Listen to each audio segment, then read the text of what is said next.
Yo, yo, yo, what's up, Eagles Nation? This is your boy, AK Eagles, and this is the Eagles Uncensored podcast. And I'd like to welcome my special guest, Philly, the podcast. What's good? What's good, Welcome, brother? buddy. How you doing, How's man? it going? Let Good. everybody know what you do, where you from. You know, go All right, for it. yeah, it's Joe Castro, aka Philly Fresco, Philly the podcast. Yeah, just check me out, on Twitter, Instagram, anywhere at Philly TP, as you see it right here.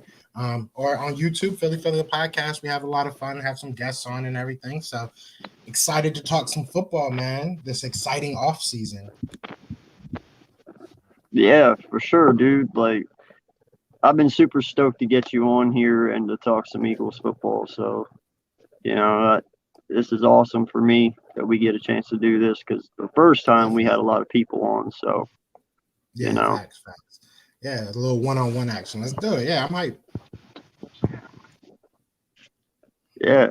All right. So listen, I've got a little over under questions for you. Oh, okay. I mean, I'm not sure if yo, what's up, Bird Gang? How you doing, dude? Thank you for stopping in. Much appreciated. So yeah, I figure we can do some over under questions here, and I want to get your take on why you feel that way about those picks too.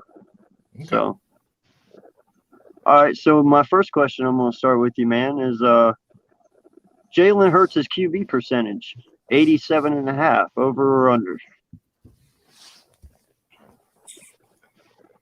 Uh, I'm gonna say over, and the reason I'm gonna say over is I think that the offense is gonna be very simple this year. I feel like it's gonna be very just pitch and catch type concepts. A lot of pre-snap movement, but once the ball snap, I think it's gonna be easy, simple concepts. Short routes, and hopefully handing the ball off a lot. So if that's the case, I feel like that this team, this coaching staff will put him in the best situations to succeed. So if they can do that, I think that it'll be over. I think it could be significantly over too. Oh yeah, yeah.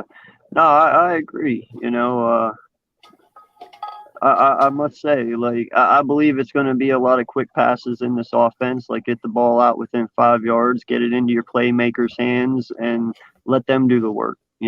Facts. Stop Exactly. putting so much pressure on the QB all the time. Stop making him do all the big plays and do all the things, and just get them in there, make your playmakers do their job. Because that's what we pay them to do. I mean, Exactly. in all honesty. So, utilize those guys. Don't put it all on just one person. Yeah. And I Okay. feel like to even piggyback on that, I feel like Jalen Hurts' running ability, and a lot of people say it as a negative, but his one read mentality or whatever you want to call it, him being a one read quarterback, that's going to help you grow, like growing. You know what I'm saying? That's something that you want to work on. But when you're a one week read type guy, but you have a second option as viable as the running game, it negates a lot of those mistakes, hopefully, that you would make as a rookie, because instead of making that bad throw or trying to fit it in or taking that bad sack, maybe you can be able to get around the pocket and or get outside the pocket and still make things happen. So that's why I feel like he can probably eclipse that number. Yeah, and in all honesty, even the piggyback off that, Miles Sanders should help that. Yeah. Because when you have both of them in the backfield and you have to calculate for both of them, and you're not sure who to choose, that just opens up way more stuff as well. Exactly. Yeah, I think this off. I think people are sleeping on this offense. I don't want to sit here and say it's going to be like a world beater or anything like that, or we have a number one this, we're the best at that. I'm not saying all that.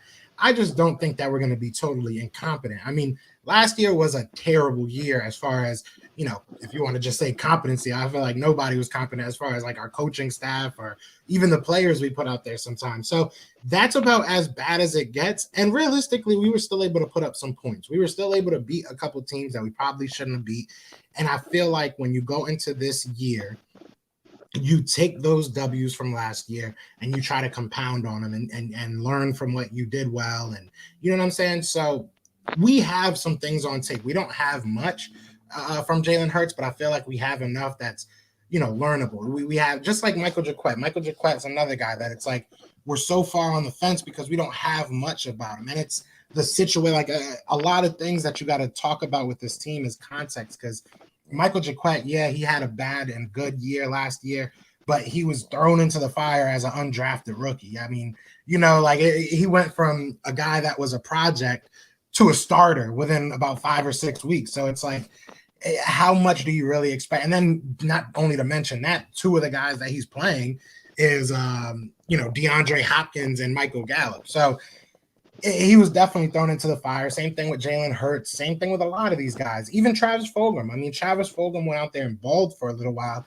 but he was thrown in. Like he was, we took him off another practice squad. So I feel like all the negatives can be flipped into positives with this team. There's so much unknowns with this squad. So, people sleeping on us, but it's all good. For sure. Yo, Slow Mo Ewing. Listen, man, thank you for coming in. Great to have you on board. Listen, sub up my guy right here. He's one of the best in the business for sure. Sub him up way before you sub me up. This guy's fire. Seriously. No doubt. Here already. You better hit that sub. You better hit that subscribe button. You already here. That's true. For sure. What's up, Philly girl? How you doing? Thanks for stopping in. Love the support. Thank you. Bird Gang. Thank you for coming in. Appreciate it. All the love and support. Thank you. That's a real statement right there. That's kind of how you got to look at it. Last year's 4 games was an audition. It was a preseason, and we have a preseason this year. I've said the only thing that really, I just dropped a video about Howie Roseman because I feel like he's starting to get forgotten, and that's still a big problem with me. But my thing is, my biggest fear is that we're either in the middle, like we're not a good team, but we're not a bad team, and we don't really realize what we are. Like we just kind of have another year. You know what I'm saying? Like you don't realize what Jalen Hurts is. You don't really know if he's that franchise guy. You don't really know what some of these guys are. So that scares me more than being bad. I'm okay with being bad if it's just outright where we don't have the players, because that you can fix. You know what I'm saying? But this year, we kind of had to take a lot of dart shots. I mean, the only things that we really knew that we had to fix was we had to get younger, and we had to get, I guess, a cornerback. And there was holes that we saw, but at the same time, it was kind of like, what was the overall problem? What was the overall overarching problem? Was it Doug Peterson? Was it Howie? So we left this season with more questions than answers. And that's what scares me about next year, is that the same is going to happen. We're going to have even more questions and no answers. So, no, I got to ask you something. You bring up a valid question right there. Doug liked to run with 2 tight end sets. Do you see us going more of a 2 halfback set, 1 tight end, 2 halfback set, 2 tight end, or 2 halfback set, which I think we'll run this sometimes, but 2 halfback set, 0 tight ends, 3 wide receivers? I think do you see a 2 halfback set a lot in this offense? Probably not, if I'm being honest. Probably not. I don't think it's going to change too much. I think that it's going to be more tailored to what the players we have are good at. I think that's what we can expect. But as far as changing up what we do, I really don't see it, just because it's really on Howie and Jeffrey what this team looks like. They've said it a bunch of times. They want an explosive offense. So I don't see us changing it up too drastically. I know that even last year we didn't really want to be running as much 22, 2 tight end sets as we did. I know that was kind of a point of contention, that it was like we didn't have the wide receivers. So maybe this year, I think best case scenario, we're not one thing. We're not, 60% of the time we run with, 2 tight ends. Or I think best case scenario, you see a very split percentage of what we are. We run 30, we run 50, we pass 50. And there's a lot of different sets and stuff like that. That's what I'm hoping for. But I don't think that we're going to go from a pass crazy team to a run team. I don't think it's going to be that drastic of a change. Not yet, at least. Well, and see, I believe that's where fucking Howie and Jeffrey get shit twisted is you can have an explosive offense and run the football. Yeah, definitely. And for some reason in their mind, an explosive offense is throwing the football all the goddamn time. And I don't understand where we got off track with that, because running the football can truly win a football game. Exactly. And for some reason, we don't do that. And for some reason, we're not winning, so it all is pretty self-explanatory to me. So I feel to start winning football games again, you have to start running the football, especially later in the games when we're already winning. Especially when passing. You have all these guys. Why are we throwing the ball when we're winning? And complaining when we win when we don't pass enough. That's and that's the thing. Like if you look at Sirianni's history or what you can take from it, he's not a guy that's going to pass the ball 60 times a game. But if you look at our history, we are a team that's going to do that at some point. It might not, it might not be every week, but we are going to have a week or two where we just throw the ball uncontrollably for no apparent reason. So, what's going to win? And I tend to kind of go with the guy that's been here for the past 21 seasons, so I probably Howie and Jeffrey are probably going to win that argument, right? So I hope that Nick Sirianni is everything we think he is, but. And in all honesty, man, we've all said it so far, the success of Nick only falls on Howie. Like, it all depends on how far Howie lets him go. Mm-hmm. If he has to toe the line and do what Howie says, the odds of him succeeding is probably pretty slim, would you say? But if he's able to be himself, he should be able to I think that goes for everybody too. I think everybody is better when they're let to be. I mean, obviously, you want to steer people in the right direction and stuff like that. You want to help people. I feel like this is going to be a staff that they're going to probably have even more say in, because if you look at what Doug did when Doug came here, at least he hired a bunch of old head coaches, a bunch of guys that have been in the league for years and knew what they were doing. This whole staff is pretty young. I mean, this is all, inexperienced guys, all young, inexperienced guys. And that could be good, don't get me wrong. But who's going to lead them? There's no Jim Schwartz on the defense. John Gannon's new. There's no Frank Reich. There's no, I forget who our quarterback coach was at the time, but I know he was a head coach at a certain point. Oops, music. But so there's no, and it even trickles down to the players. There's not much veteran leadership, in the staff, in the locker room. So it's like, who's going to be the voice? And lately, it seems like it's been Howie. So why would that change? I hope it does, but we'll see. We will see. And this is his contract year, just like a lot of other people's.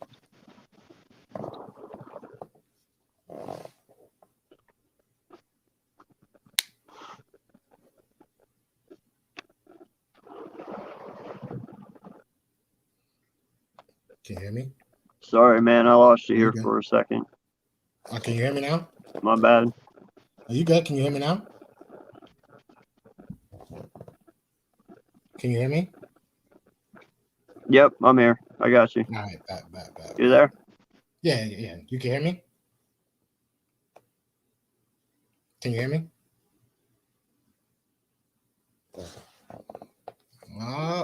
Yeah, I got you. All right, you there? Yeah, I'm good. Sweet. All right. My bad. Weather's kind of windy today, so it's messing with my stuff. So yeah, but I mean, I hope that something changes. We're gonna need it. All right. So next over under question for you is Oh,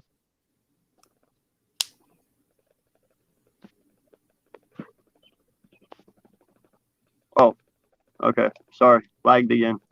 Yeah. So Hurts's fumbles at 14.5. He's definitely gonna be under that. If he has 14 fumbles, he won't be here next year. Yeah. He better not, at least. That's all I know. If he comes back after 14 fumble, I mean, last year he was supposed to have like 40 if you if you know extended his numbers or whatever to that 16 games. But yeah, nah, if he has 14, bro, yeah, it's time to move on. And by the way, I got these off of a website. This is not me making these up because I would not have even said 14 to begin with. Yeah, that's a lot. Shit, if he has 14, I'm gonna be scared. Right? Yeah, this is honestly, I think, what Vegas is betting on too. So it's like I don't know, like 14 and a half. That's high. Yeah, like that's high. All right, so you over or under on Hurts's touchdowns at 30?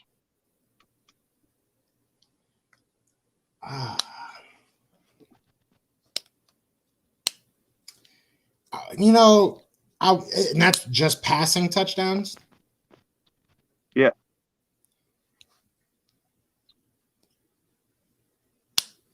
I think he'll be close to 30. Will it be over or under? That's a hard one. I'll say over, but I don't think it'll be by much. I think it'll be like 31, 32 maybe. But I think he's going to get a lot of rushing touchdowns as well. That's why. So you know, I'll say he'll probably just beat it, if not like even. Hey, you still have my tweet, don't you? Yeah, your prediction. Yeah, we still got that. Yeah. Dude, I want to know how close I'm going to get. And so all you guys don't know, I think it's around like 3,488 yards. I think I had him at 32 touchdowns, 6 interceptions with 1,012 yards rushing, 6 touchdowns. So I'll take it. I'll take it. Yeah, I mean, like I said, though, I'm optimistic. You know, that's the way I roll. You know, granted, this is the time to be. Will he get near that? I have no idea. You know, but I hope. Facts. I hope he does. I definitely feel you. All right, now this one was hard for me to choke down, man, because I swear to God, if this dude sees the field, I'm going to be so mad. Flacco plays a game and a half. Over or under?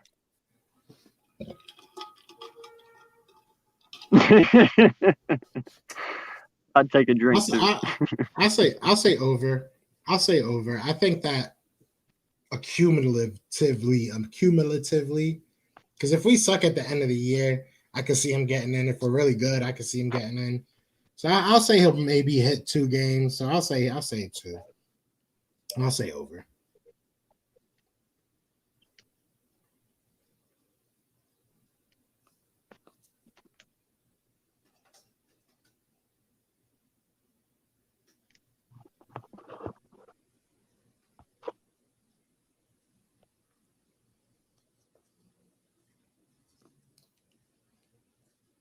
Oh, we lost him again.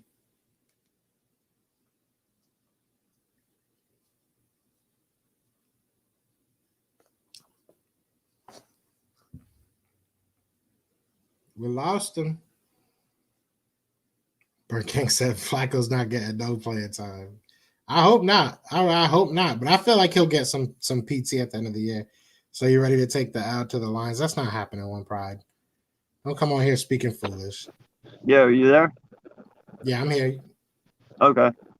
Yeah, man, this wind's killing my internet. My bad. I apologize. You're good. All right, now this is where it gets good. All right. Devontae Smith gets 900 yards this season. I'll say over. I think that I don't know if he'll hit 1,000, but I think he will hit around 800 to 900 yards. So I think he'll maybe go just over it. I think that connection between him and Hurts is just going to be killer this year, to be honest. I agree. I definitely agree. Yeah, I see him going over 1,000. I think he's going to be our first 1,000-yard receiver in a long time. I hope he does. I definitely hope he does. But we'll see. I'm hoping that these other guys are good too. So I'm hoping that it's a nice, even number spread out amongst like 3 or 4 guys. Yo, man, I even have the highest aspirations for the kid to go in and take the fucking offensive rookie of the year away from Trevor Lawrence. Hey, I would be awesome, man. I would laugh my ass off so bad. I'll just take best wide receiver. I'll take that. That'll be a nice little award for me. Yeah, that would be. Smith getting 1,200 with 10 touchdowns. I can dig that. That would be great. That would be an insane Yeah. rookie year. I would love that.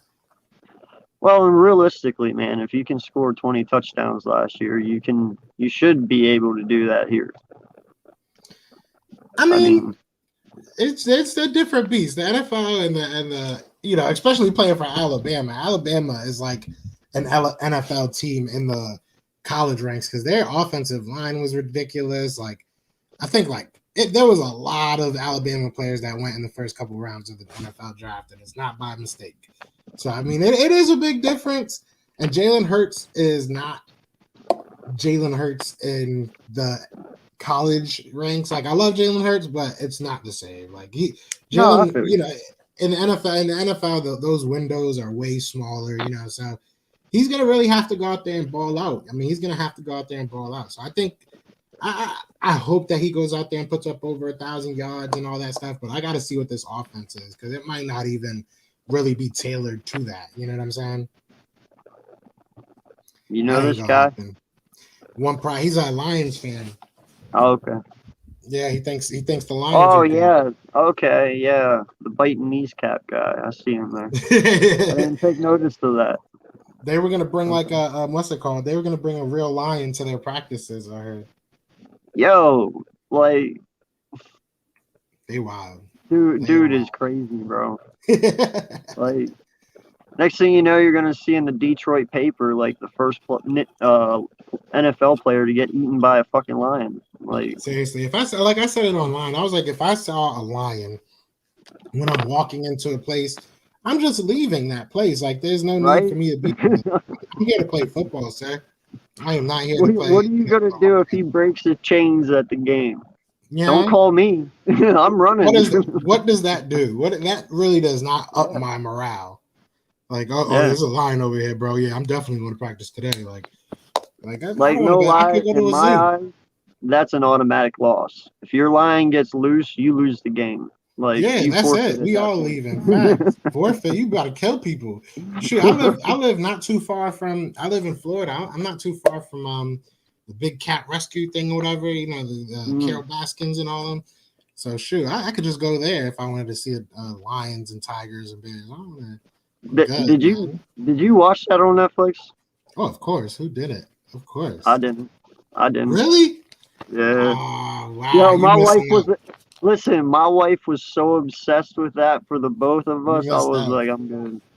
I hear it's good, man. I probably gotta watch it. But it was I was the one. Hey, you know what? You blame me for not watching that. That's fine. But I've actually met someone who never watched Breaking Bad. Bro, yeah, like, I find that more surprising than the lion thing. But I mean, that's just me. All right, Devontae Smith touchdown 6. I'll say over. I think it'll be close. I think it'll be really close. Like, he might hit 5, he might hit 4, but I think he could hit 6 or 7. So I'll say over. Now, can I throw a stat at you real quick? Yeah. 6 touchdowns is how many Greg Ward had last year.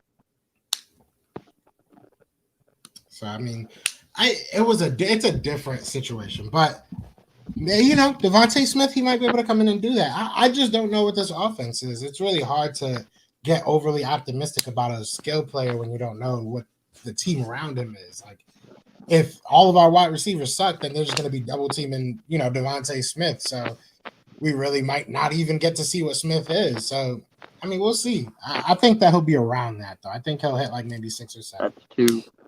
That's 2. That's 2. You gotta watch it, Philly girl. It's so good. Breaking Bad's awesome. Thanks. Yo, what's good, Jordy? Thank you for stopping in, my man. Appreciate the support, buddy.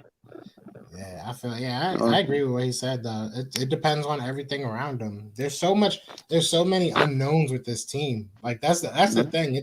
I want to be optimistic, obviously, about these guys, and I know that they have skill, but we haven't historically put people in good positions when it comes to skilled players. So this is really our first time taking a big swing at a draft position, at a draft prospect, at the wide receiver prospect since like what? Deshaun Jackson? Like, Not just that, but a everybody else. Heisman. Yeah, that the Heisman. I really don't care about that. I'm not gonna lie. Like realistically, No. Devontae Smith is my guy, and I think he's great. But we might not even be talking about Devontae Smith if Jalen Waddle never got hurt. We might not be. Next year's. I forget his name already, but what was his name that was backing up Devontae Smith? But Alabama just puts out good wide receivers. Like, it is what it is. So we have to put him in a good position, because if you look at Henry Ruggs isn't doing crazy things over in Oakland, and he was the first guy taken. So, and Justin Jefferson, I know a lot of people. Yeah, so, and I know a lot of people want to say, oh, if Justin Jefferson was on our team, he would. That's not necessarily true. Like, our coaching staff sucked. So, like, just to say that, if we would have picked Justin Jefferson, we would have had Randy Moss a record. I don't think that's true. I don't think that would have happened. I think Justin Jefferson, if he would have made the whole season, if he would have played the whole year, maybe he would have done a little bit better. But we didn't put anybody in good positions. We didn't even think that he could play on the outside. So I don't really know where the thought comes that if we would have just picked him, it would have solved everything. DK, I can say that. DK is just a dog. DK is one of those guys, you put him somewhere, he's going to be an animal. But, Justin Jefferson had a great year in a very pass-happy offense with a quarterback that puts the ball in play. Like, that's the thing. We didn't have that. We don't have, Kirk Cousins, I'm not saying is better than Carson Wentz, but Kirk Cousins puts up a lot of passing yards, like, consistently. That's what he does. He might not win you every game, but he puts up numbers. So, I don't know. I just feel like there's so much that went wrong outside of just the players. So it's really hard to just be, optimistic and say everything's changed, because I just don't know. All right, I'm going to put you on the spot here because I can. And I did it to Joey Shakes the other night. All right. Now, all biasness, take it away. There is no bias in this question. Take Eagle out of your mind for a minute. Who has the better year, Carson Wentz or Jalen Hurts? Realistically, I would probably say. And by the way, guys, there's no judgment on this channel, so whatever he says goes. Honestly, I would probably say Jalen Hurts. And the reason why I say Jalen Hurts, because one, Carson Wentz has not proven that he can stay healthy for a full season. Outside of that 1 year that he made it, he has not proven that he can not just stay healthy, but start a full year. He's only done it twice. The Colts, if you look at their team, they have a very old wide receiver outside in T.Y. Hilton, who really wasn't that great last year, even when he was able to play, because he was kind of hindered by injuries. Outside of Frank Reich, which everybody's falls in love with and they're happy about that, what has that offense done to put him in a good position? Like, that they're not a great, like, they had great coaching staff that put them in good position, but guess where they are? Right? Right? Exactly. So Frank Reich better go out there and really put him in a great position, and I just don't feel like they have. They don't have a top tier wide receiver in core. Like, they just don't. Yeah. They just don't. They were able to go out there, and they're a running first team. Like, last year, and they might change that now that they have Carson, but they were a run first team. And one thing that we've heard with Carson is that he's not afraid to check out of run plays. So you have a rookie running back, you have another running back behind him. I just don't. They have a good offensive line and everything. I just don't like his mentality.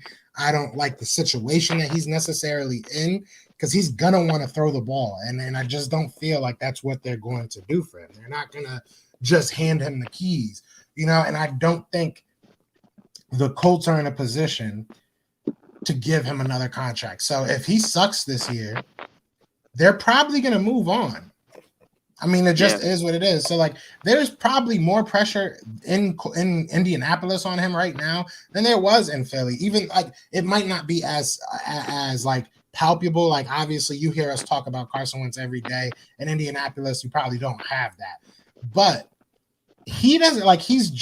We would have gave him this season, and we would have built stuff around him. I just don't see what they have that really puts him in a better position. He's still got to fight, and I just don't feel like he has that in him. He's not a fighter. So I would say Jalen Hurts will probably play all the games. And I think that Jalen Hurts is more of a dual threat where he can be in any type of play. When it's a run play, Carson Wentz is out of the game or out of the situation. When it's a run play, Jalen Hurts can still be a big part of that play. So I think that it's I won't say it's going to be like a way better, but individually, I think Jalen Hurts is going to provide more for our team than Carson Wentz will for the Indianapolis Colts. And I don't think the Colts are going to make the playoffs, if I'm being 100% honest. Oh no, and I was going to ask you that, because when you sit here and you think about it, the Titans picking up Julio Jones, that kind of outbeats the Colts at this point, don't it? Because, I mean, realistically, like you said, I mean, you got T.Y. over there in Indy who's, 30, 31, something like that. So he's getting older. He's not his young self Pittman, anymore. I think. Didn't they pick up Pittman? Yeah, they got Pittman. Who's like their third or fourth guy. He had a decent year. I don't really I don't think that they put him in a position that he's and coaching is a very big part of this. They were able to make different offenses on the fly with different quarterbacks. And Frank Reich is a great guy, great head coach. He's proven his weight, but it wasn't all him. We've seen it with the Eagles. We've seen it with plenty of different teams. When you lose certain key player or positional coaches, certain offensive coordinators, defensive coordinators, it changes who you are. So we have to see. We don't know what their offense is going to be. Is it really going to help him out? I don't think it will. And I think, what's good, Rock? What's good, bro? And I think at the first sight of a little bit of trepidation, a little bit of worry that he might not be the golden boy out there, he's going to fold. And this might be my bias coming in, but I really don't care. He proved to us, and I was on this train early. I feel like it took a little bit for Philly fans, and not all of y'all, but it took a lot of Philly fans some time to join the train of this man played us. Like, he gave up on us. It wasn't, we didn't do, there were things that we didn't do for him that I guess we could have. There were picks that weren't made that should have been made here and there if you want to pick and choose. But at the end of the day, he gave up. That's it. He gave up. There's no ifs, ands, or buts about it. So why would I think that he would go to a different team and not give up? You are 29 years old. You're about to be 29 years old, young man. And you have shown nothing in the NFL so far. Realistically, outside of 1 year, you've shown nothing but drama. Drama's followed you. So I just feel like it's going to keep on happening. So I from the beginning knew what was going on. Not knew what was going on, but I felt it from the beginning. This was more on Carson's mental than it was on us. Like, we made mistakes, don't get me wrong, but he gave up on us. Go ahead. I have two things to that whole thing you just said. One, the thing that's going to hurt Wentz. Did you see how their general manager talked about Sam Ehlinger? I didn't, no. See, and that's the thing. Listen, I'm telling you right now, this guy said he went to go see Sam play in the NCAA in college twice live. And he raved about this kid in an article like yesterday or the day before. Raved about him. Like how he's such a great leader, how he's poised in the pocket, how he's this, how he's that. And I remind you, this is the general manager of the Colts. And he's just raving about this guy. Okay? Wentz only has 1 year. And this is his second opportunity. This is for him to make up all the wrongs he did for us. Okay? And if he fucks this up, he's probably not going to fucking play again. No one's going to give him another shot. So the way that I see this GM raving about Sam, Wentz needs to watch his shit and be on his P's and Q's, because I'm telling you right now, this GM will not hesitate to rip him the fuck out.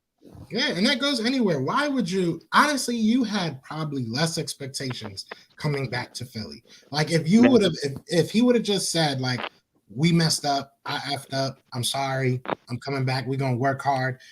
we probably would have got over it. I would have got over it. I would have been like, all right, well, next year, like let's go. Let's get into next year. I know he has talent. We got it, but you gave up. Like, you know what I'm saying? You gave up on us. So I just don't have any type of respect for a person like that. And in the NFL, that doesn't fly. Frank Reich might like you a lot, but who knows how safe Frank Reich is right now? Realistically, I mean, they built a solid team and haven't been able to get a quarterback. So yeah, now that's a big fact. That's a big fact. But you know, it is what it is. They built a good team. How safe is Frank Reich? Who knows? Maybe he's tied now to Carson Wentz. So look, Wentz, you got it. You got your job on the line. You got other people's jobs on the line. It is what it is, man. I hope as a person, because you know he has faith, and I have faith. I have faith as well, and I do connect with him on that, and I do appreciate that because I do feel like, you know, when you have a platform like that, you should spread the positivity and stuff like that. So I appreciate that. I'm not one of those guys that bash him for that. But as a man, I would never call you for a fight. I would never call you for a pickup game, bro. I would never buy you a drink. Like you gave up, you quit. Like, I'm good. No, I feel you, I man. have I no do. positive words for him right now as a football player. So it is what it is. Maybe he proves me wrong, but I doubt it. He's gonna be trash. No, I feel you, man. Because after that remark, you know, during the Green Bay game, he was like, you know, when he said, "If this is it, you know, I'm done playing here." It's like, bro, you sit here. You were the second overall pick. You claim to be as talented as anyone out there. You know, you had this MVP run in 2017, and you're literally just gonna tuck your tail and run. And run. Like, Yeah, if you're this good, if player. you are this fucking good, bro, there's no reason he should not have stayed and beat this kid with his hands tied behind his fucking back. You know, And like, he if could he's that have got Howie fucking good. fired. That's the thing that kills me. Wentz could have got Howie fired. Wentz could have been the savior in a terrible season last year. If he would have came out and been like, listen, I messed up, I ain't do well, but at the end of the day, this dude, y'all know he's not right. Like, we knew we needed just somebody to come out and be like, Howie's messing this up. This is on Howie, guys. Like, fans just need to hear that. At the end of the day, the fans need to hear that. Like, and I think Jeffrey needed to hear that. Somebody needs to hear. It is what it is. I don't care. Well, screw Wentz. We're gonna talk about him forever. Wentz is, especially this year, Wentz is still tied to the city. So like, we can say we don't care as much as we want. He's still tied to the city. We're still paying him. Year. His performance still is tied to us right now. So for at least this year, we're gonna be talking about Wentz. See, this is why I fucking hate that Ginger, man. You can't even say his goddamn name without sending the chat into a spiral. Like, what the fuck? Yeah, like, I'm telling you, dude. Like, no lie. The whole question panned out that who was having the better season, and it spirals into that. You can't have confrontation without his name. And it sucks so bad. Like, he just did the city wrong, man. I just feel like he did the city wrong. Like, even like, imagine, all right, Ben Simmons is probably like the one of the more hated guys in your sports in Philly right now. I think that's being fair.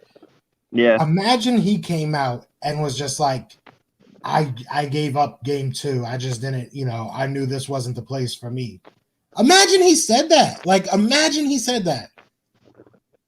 Like, you know what I'm saying? That's why I just don't understand why people don't hate Carson. Like, how can you have any respect for this guy as a football player? Like I said, as a man, whatever, that's totally different. I'm not going to hate the guy, you know, off of that. But as a football player, as a football fan, I'm not messing with you. I have, you know, man, nah, I have no respect for that guy. And I think the hardest part about it all is we backed him through everything. Like, even all his hard times, you know, we gave him the benefit of the doubt. We wanted to see him come back, and I think that's what hurt it the most, is just the crushing blow to it all, you know. But it's like it is what it is. Even with Ertz right now, like, I'm starting to kind of feel like that. It's like, damn, Ertz, we waited for you for so long to be great. We really did. We waited like a good 3-4 years. We gave you a contract without you being really, really great. And then you have like 3 great seasons, and now it's like we're not doing enough for you. Like, what? What? Yeah. Come No, on. Like, I like the mentality we're going with right now, and I'll use Eddie Murphy's Raw skit. What have you done for me lately? exactly. Like that's the mentality we need to go by. And I said this a couple days ago with Philly Foothills. I said, listen, I said, where Howie fucked up is we paid people for what they did, not for what they were about to do. Mm-hmm. And Thank that's you for where that this advice. whole thing got so out of whack. Yep. Because you're literally paying people who shouldn't have been paid. Facts. I agree. Yeah, it's got to change, man. I mean, I love Ertz, but like, damn, bro, like, you can't say not. Like, I just don't get it. Like, we didn't do anything that messed up to you. Like, if you feel No. some type of way about Howie, then say it.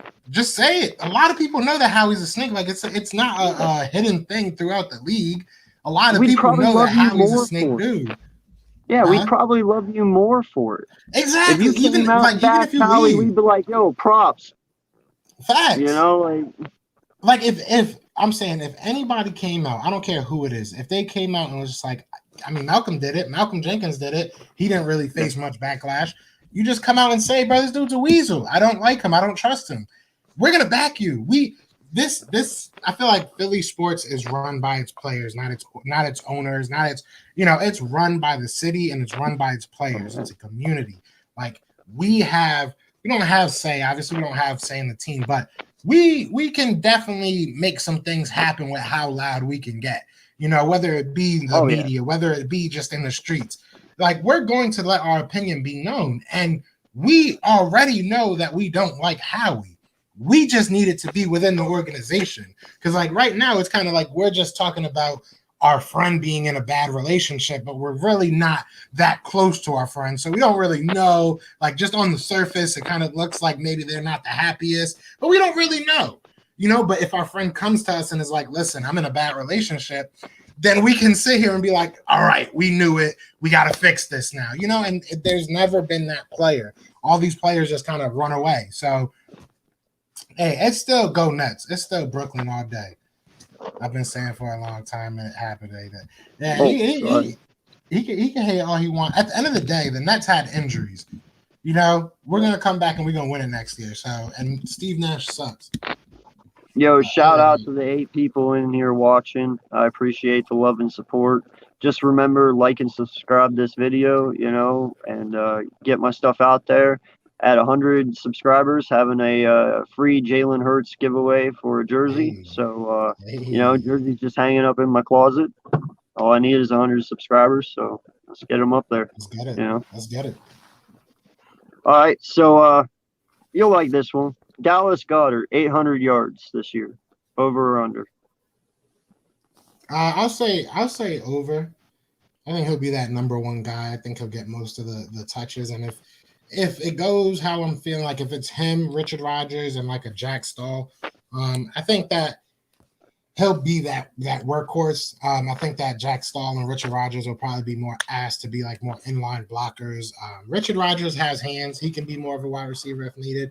And Jack Stahl's no sleeper. Don't get me wrong, or no slouch, I should say. But I do think that he's going to take over that Goddard role. It's going to be.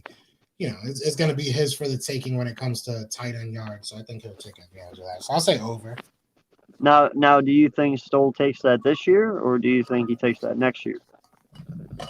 I think Stoll will probably be like the number 3 guy this year. I think that's kind of where he'll be.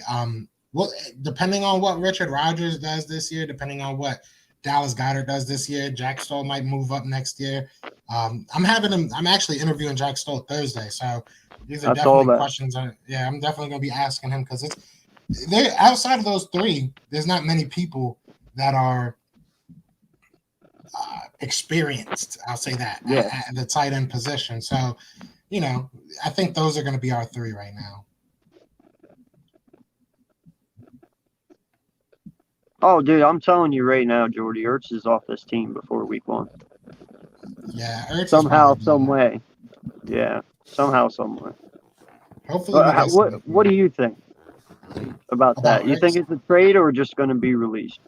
What do you think? if we just release him, I'm gonna be pissed. I think it might happen. I don't know. I want to say it's going to be a trade, but I feel like if it was going to be a trade, it would have happened by now. Like, I don't understand what we're waiting for. So, Yeah. I don't know. Like I said, if I'm going with like what my head would say we should do, it would be a trade because I think that cutting him is dumb. I think he brings value on the field, but I wouldn't be surprised. I really wouldn't be surprised if we cut him too.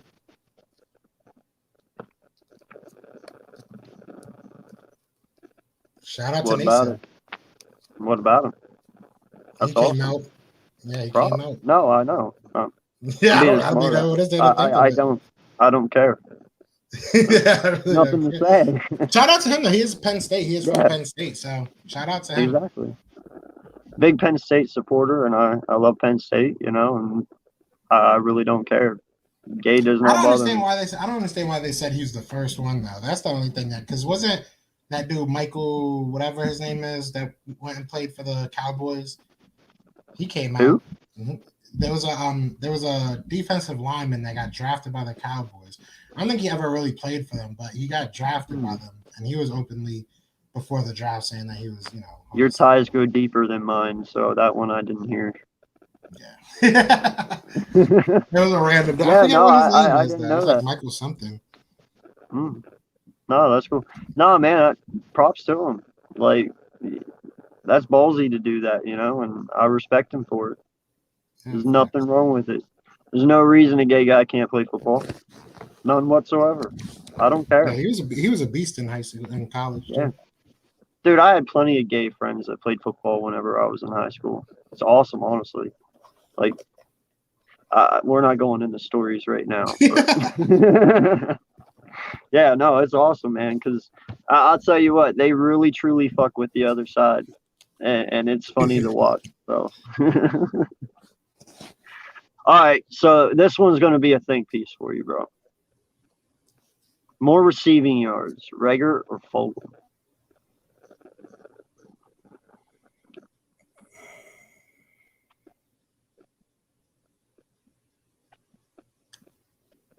I'm going to go with Reagor. I think that Reagor is going to be more of an explosive type guy. I think Travis Fulgham will be more of like a possession type guy. So while Reagor might have less receptions, I think his catches and his plays are going to go for like bigger, he's going to be more of a chunk type guy. So I'll say Reagor. I think Reagor will have more yards this year. How about more touchdowns? Probably Travis Fulgham. Oh, I think it might be close, but I think Travis Fulgham fits that more of a tight of a red zone threat. Yeah, no, I expect to use Fulgham as our new Alshon. Honestly, I mean, wouldn't you say so? Yeah, definitely. I mean, he fits that mold. So yeah, for sure. Yeah. How about more offensive touches, Boston Scott or Kenneth Gainwell? Just offense, probably Boston. Probably Boston Scott. I think Kenneth Gainwell will probably make this roster. I'm not really sure, but like I don't really see us putting him on the practice squad. He better make this team. I mean, he might be a practice squad guy. We got a lot of running backs. Like, I mean, if Jordan Howard is good, there's no reason why he shouldn't make the playoff. I mean, the team. If obviously Miles Sanders is going to make the team. If Kerryon Johnson is healthy, he's a really good running back when he's healthy. So he should make the team. And then it comes down to Boston Scott and Kenneth Gainwell. But you also have Justin Huntley. You also have Elijah Holyfield, I think, is still on the team. So, I mean, Kenneth Gainwell, I like him, but he's got to be like really good on special teams to make this team for me. Like, that's really where his value is going to come. I don't think it's going to be because a lot of people got all crazy about Adrian Killins, and we saw that he did nothing. So Kenneth Gainwell is cool and everything, but we have a lot of running backs that can do what he does. So I think he's more of a stash type guy and try and develop. Okay. We'll see where this goes. We're gonna come back to this come season time.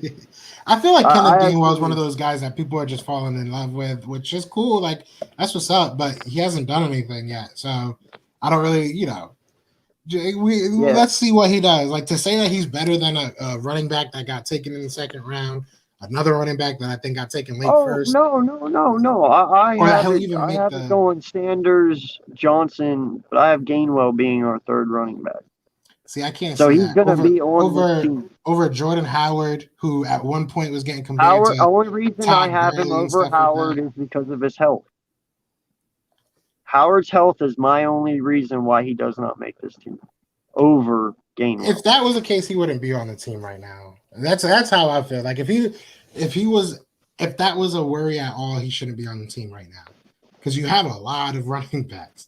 So I think it's unless Jordan Howard just sucks. Like I mean, everything's gonna be once we start putting on pads and seeing stuff. That's when we'll really see stuff. But like, I just don't see how Jordan Howard doesn't make this team. To be honest, like it has to be him really messing something up because he's exactly what you need.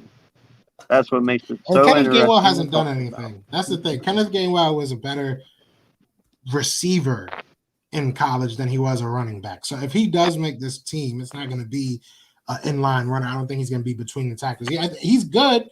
Don't get me wrong, and I'm glad that we got him. He was definitely a steal for the 5th round, but he was still a 5th rounder. So, I mean, I think he's one of those guys we got to kind of pump the brakes on. We'll see what he becomes, though. We'll definitely see what he becomes.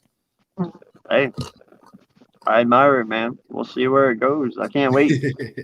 That's what makes this awesome, man, because we have so much young talent. Like, you can literally choose any position and talk about it, and it's so hard to decide who is going to be on this team. You know, because ultimately, in the end, Howie Roseman has the control. You know, so this team could literally go any fucking way. Like, with him picking, God knows how this could go. I mean, JJ could end up being the #1 wide receiver, for Christ's sake. I don't fucking know. Yeah, I'm just blowing smoke. But yeah. All right.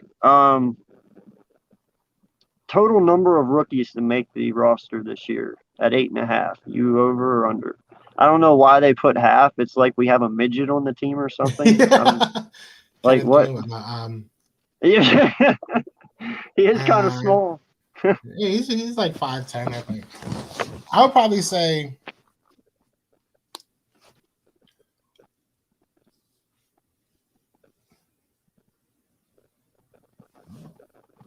we drafted 9 players, right?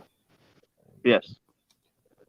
I'll say over simply because I think that most of the players that we drafted will make it outside of maybe 1 or 2. And I also think that Jack Stahl has a very good chance of making this roster, along maybe another lineman like this. I forget his name already, but we got another undrafted offensive lineman that's supposed to be really good. So I'll say we'll probably get 2 undrafted free agents that make this roster, and then I think like 7 of like the 9 at least will probably make the roster. So I'll say probably over, but probably just over. Who's your 2 not to make it out of this draft this year? If I had to pick, I'll probably say Marlon Talala, whatever the hell his name is, and Patrick Johnson. Tupu or whatever. And Patrick Johnson, just because I don't know what Patrick Johnson is. And Patrick Johnson's at both of those positions are very, very fierce competition this year. And we saw a 7th rounder make it last year, Casey Toohill, and then get cut. And he's pretty good. Casey Toohill is actually pretty good for the Washington football team. So, I mean, we've cut decent players before at that position group. So I think this might be another year where you see some decent talent, unfortunately not make it.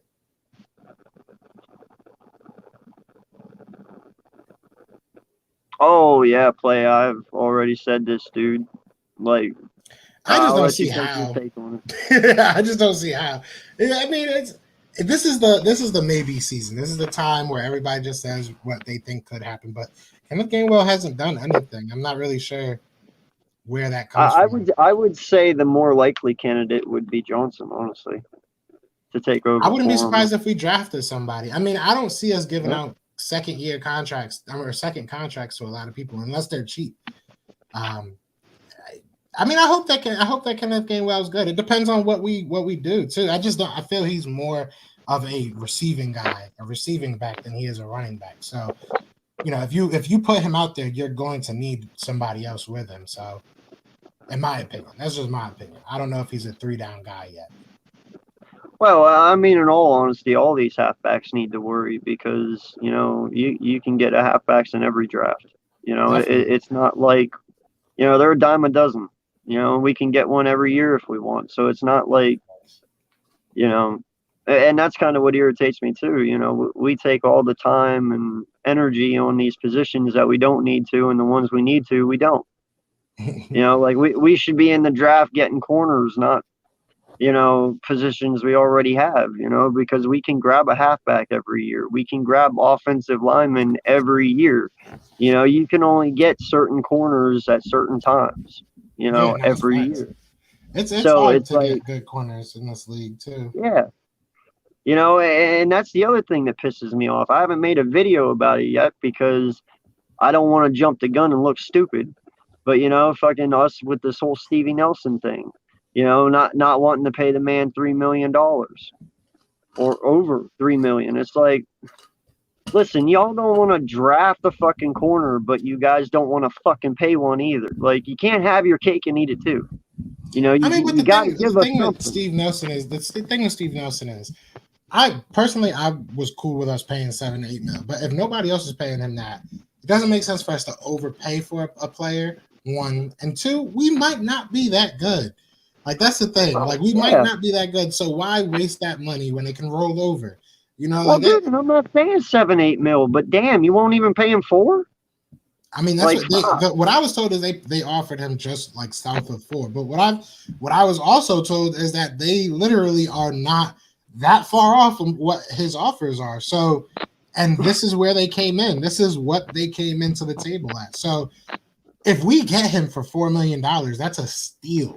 That's right? A steal. So sometimes you have to. It's not. I think that people read stuff, and I think that text was or that stats Twitter tweet, whatever the hell they call it. I can't talk. I'm old, but that tweet I think was misread a little bit. It's not saying that he's going to take $4 million. That's where the negotiations are. If he might not take $4 million, he might not take $5 million. He might not want to play again. He might just say, "Oh, if y'all don't want to pay me, then screw it. I'm just gonna do my YouTube channel." Like, he might just not. At the end of the day, you have to just see what happens. We don't have the money to put it all on him. So, we don't. We have to wait for Ertz to get going first. Even there, that's his whole contract. If we have to pay him $7 million, that's all of Ertz's money that we save. Yeah. I don't think that's worth it personally. Like, if you're gonna save the $8-9 million and you're, just run with what you got. If you feel confident with these cornerbacks, then you got to run. I just don't get how people can feel confident about or overly confident. I'm not even say that people were a little bit overly confident about people like Kenneth Gainwell, people like Trayvon Grimes that we've seen literally nothing from. But people like Michael Jacquet, who went out there and played decent some games against some good wide receivers. He had one terrible game against the Cowboys. I'll give you that. It was bad. I think he would admit it too. But why not give them the same leverage? The same, why aren't we excited about Zach McPherson? Zach McPherson was the highest rated cornerback in college last year. So maybe we have players on this team. That's the thing. I think that we look, our defensive coordinator was very bad last year at making adjustments. And that is one of the biggest parts of being a cornerback is learning, is adapting and learning on the fly, realizing what's happening in the game and adjusting to it. We didn't do that last year. And not only that, we were throwing a lot of people out there that probably shouldn't have been out there. So maybe we're giving boxing, but because if you are, I'll do whatever it takes to try to get you into it. Hey, there you go. But yeah, you look at all the players that we have. If you're hype about Kenneth Gainwell, if you're hype about Trayvon Grimes, if you're hype about a lot of these unknown players, have that same energy for this cornerback room, because at the end of the day, they all got upgraded coaches. They have, more time now. Last year was a very tough year. And I just feel like we can't nitpick who we're going to, be excited about. Everybody got affected the same way. And that's why we're excited about Jalen Hurts, right? Because he was affected the same way that Carson Wentz was, but he handled it better on the grand scheme of things. Maybe we didn't win more games, but it looked better. Like people actually cared when he was in there. So I pump the brakes on a lot of people. But at the same time, I feel like if you're going to be excited, keep it throughout the team, because we did draft pretty well this year. Even though I hate him, I hate Howie, but he did well. If you're going to draft what you know, and we know offensive line and we know defensive line. I think we're in a good position right now that if everything works out, and next year we still stuck at cornerback, we can be a Super Bowl team next year, because that's the only hole we'll have. Like, there's more holes that we got to figure out. And I think we have decent players. I don't know if Michael Jacquet is going to be a starter for the rest of his career. I don't know if Avonte Maddox can somehow take that outside spot. I don't think he can. And I don't know what Zach McPherson's going to be. But they have talent, and they have the coaches that are willing to work with them. We got like 3 defensive back coaches. Something's got to give. Something's got to give. So hopefully we're wrong. That's what I'm trying to say. Hopefully we're all wrong about the cornerback position, because that could save us a lot of money. And to ease a lot of people's minds, I said it yesterday, dude. What the difference between this coaching staff and Doug's coaching staff is the age. A lot of Doug's coaching staff was a lot of older, 40s, 50s. These guys are all in their 30s. The difference that we're going to have this year is these corners, you can visually show them. If they are out there on the field and their back pedal is wrong, or their hips are wrong, or they're moving their feet wrong, the coaches can line up and they can literally show them how to run. And imagine we go into have that. Yeah, imagine we go into the next season and we're like, damn, Zach's not the number 1 guy, but he's going to be a dog. We just got to give him a couple years. And you go out and you get your Steven Nelson, and then it makes sense. And another thing is that Darius Slay's about to get paid like $23 million next year because of our restructure of his contract. Is that really something you're going to be paying next year? We could be looking to overhaul that whole secondary next year again. That could be, we could be looking at redoing that whole secondary. So, does it make sense? I did a video, and I do want Steven Nelson, and I will say that. And if we can get it around $3 or $4 million, it's a steal. But the longer that this goes on, the more that it drags out, the less I'm really into it, to be honest, because your biggest – look at that. You brought up Carl Nassib. Carl Nassib's jersey's the top seller now. There you go. That's what's up. But you what's it called? We what was I saying now? Damn, that threw me off. Oh no, what was I saying?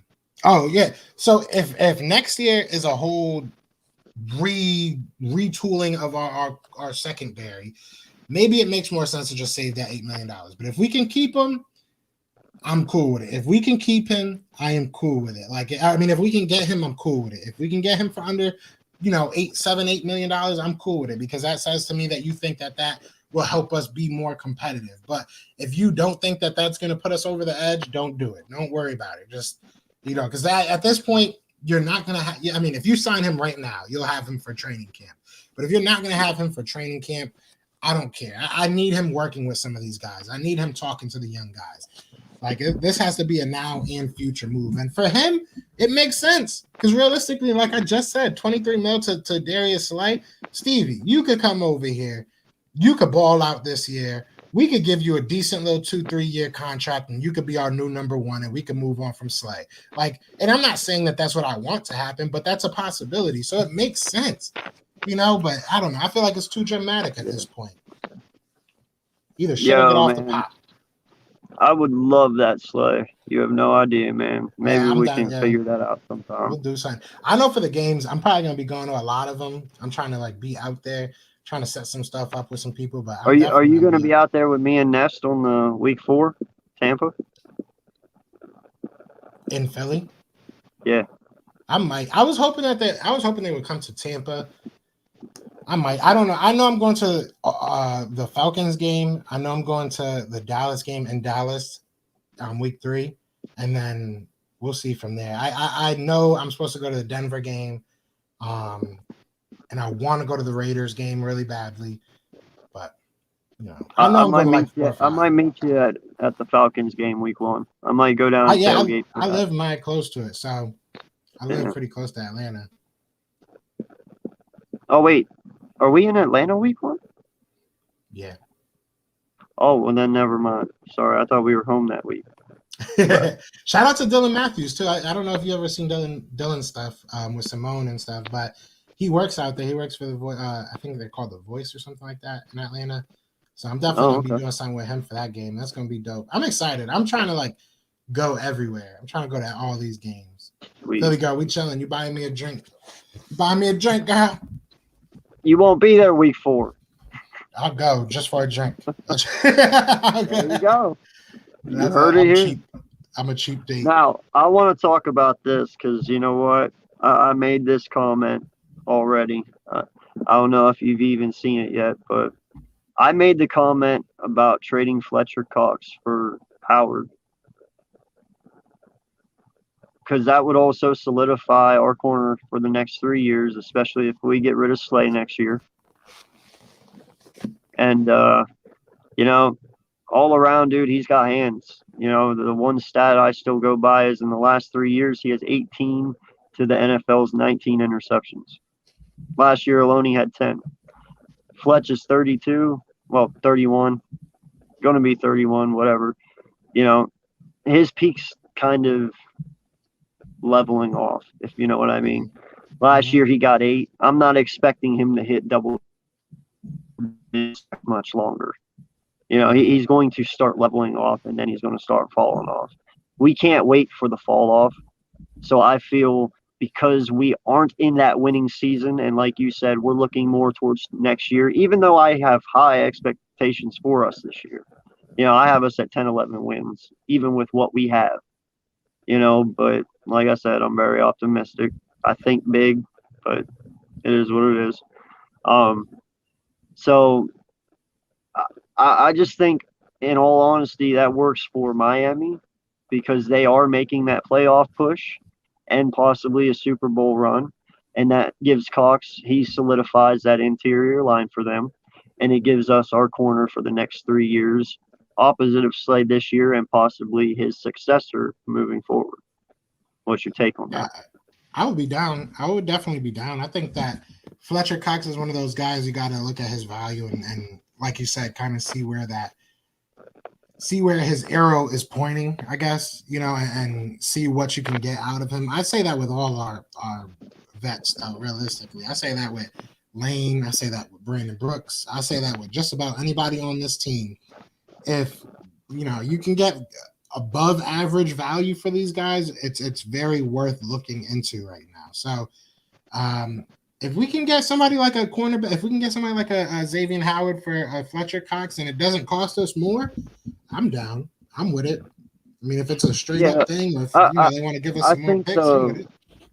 I think the one thing that I said about giving up with him would be like a third.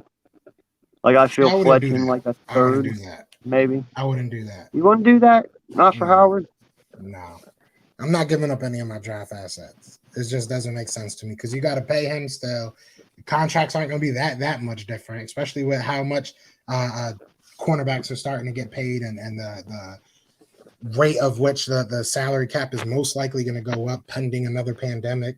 So, I mean, he's going to get paid. And how old is he? 28? 20. He'll be 27. So 27. So you got like 4 years before you're in the same position. So I get it. I don't know. I just don't know. I don't know if that's the move I would make. I'd rather, if it's going to be a straight up thing and you're just basically saying I need him for the 4 years and you can have him for the next 4 years, I'm cool with that. But once you start giving up more picks, and it's just not worth it to me. I think you gotta keep those draft assets. Okay. Hey. That's why you come on this show, man. Speak your mind. I love it. You can say shit on this show. You can't say it on your own. So speak it, bro. No lie. All right. So my next question for you is: Landon Dickerson starts 6.5 games. Oh, over. I think that if he can start week 1, I think he should start week 1. I don't think there's really much of a. I have no question in my mind that he is probably more talented than Isaac Seumalo right now.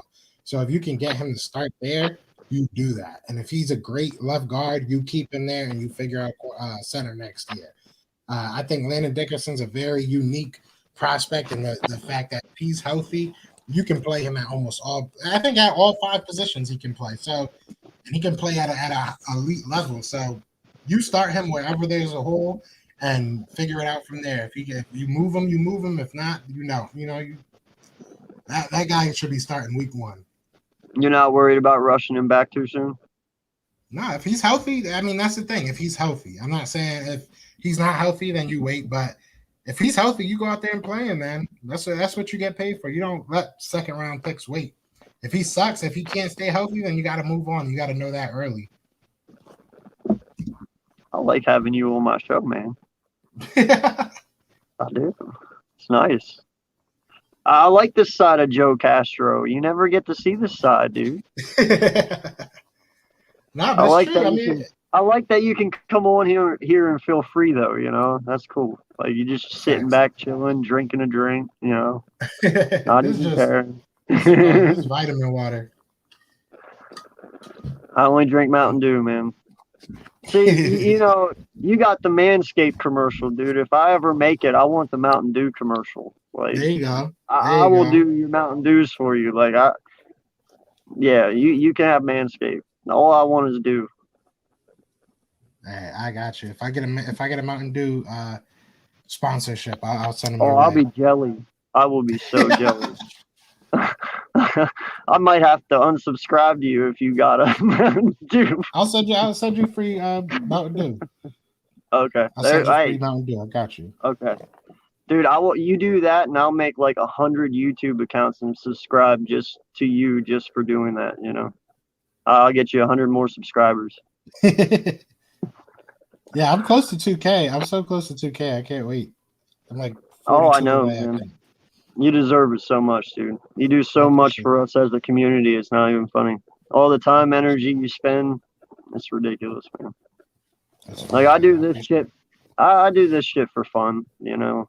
I love doing it. I love talking to all you guys. And like I said in that one tweet, you know, the amount of friends I've made over the last couple months doing this, it's so cool. And, you know, but I got a wife. I got 2 kids, you know.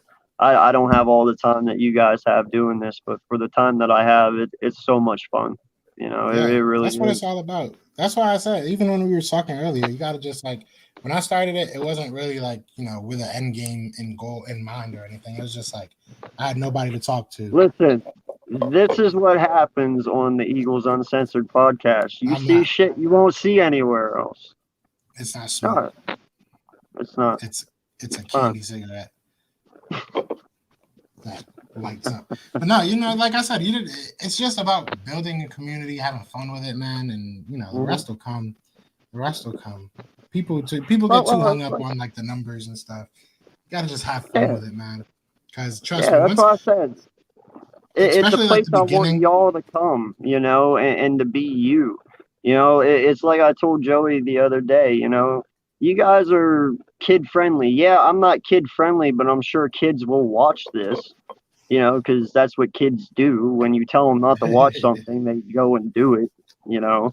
But you guys have to walk a line because you are kid friendly and you choose to be that way. So when you come on here, I want y'all to just open up and be loose, you know, because that's who you guys are. It's funny because it's like I'm not one of those dudes that like I'm not really a cursor. Like even with my show, I didn't do it like with the thought of like, oh, I'm not gonna curse. We can't curse. Like it just never really happened. We didn't really like, you know, like I never really cursed. So it was just everybody kind of came on the show with the mentality like, oh, he doesn't curse. You know, I really don't care.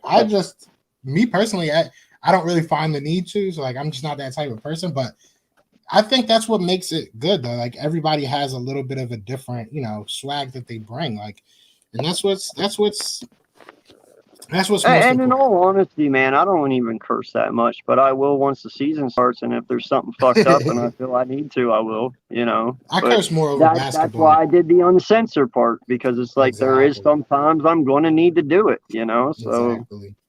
and there will be times during the year you'll need to do it, and you're on your podcast, and you'll be like, "Shit, I'm going to uncensored. I'll be back." Facts. Blow it off, and Exactly. then go back and do your shit. Just makes everything better. And it's like I said, this podcast isn't just for us; it's for all the fans too, because it's one of those things. We've had the highest of the highs, the lowest of the lows. We've been there, we've done that, we've seen it all. So if anybody can relate to anyone, even all 31 teams, dude, you can come in and you can just let it out. I'm very knowledgeable about other teams as well.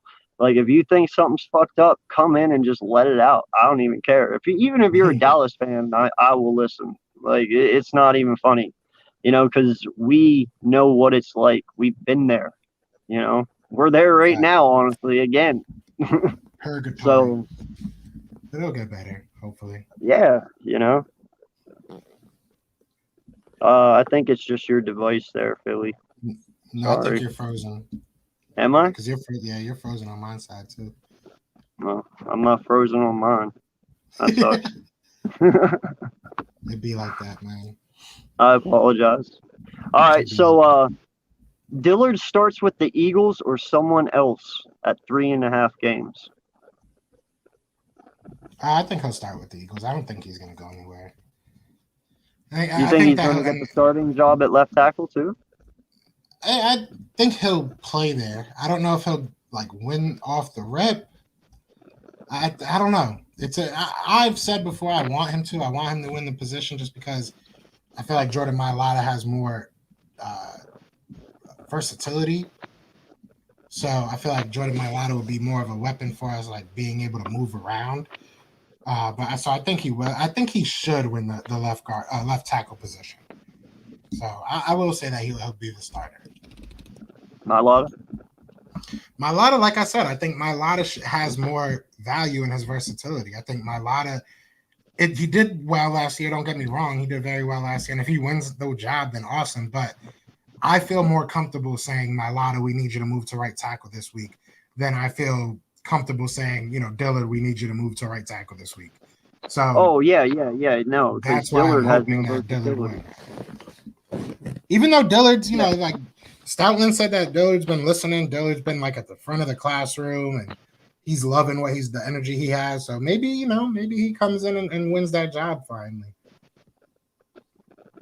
I have to see it to believe it, man. Honestly, he didn't do bad. He had like literally no. like 2 bad games at right tackle, which he said pretty blatantly he did not feel comfortable playing.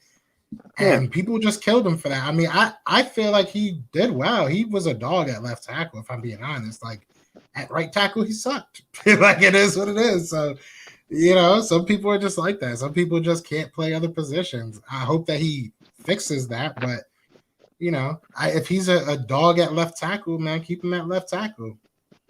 I think that's what makes it so hard, man, because, this over the last 5 years, this coaching staff and stuff really put a bad taste in our mouth for some of these players.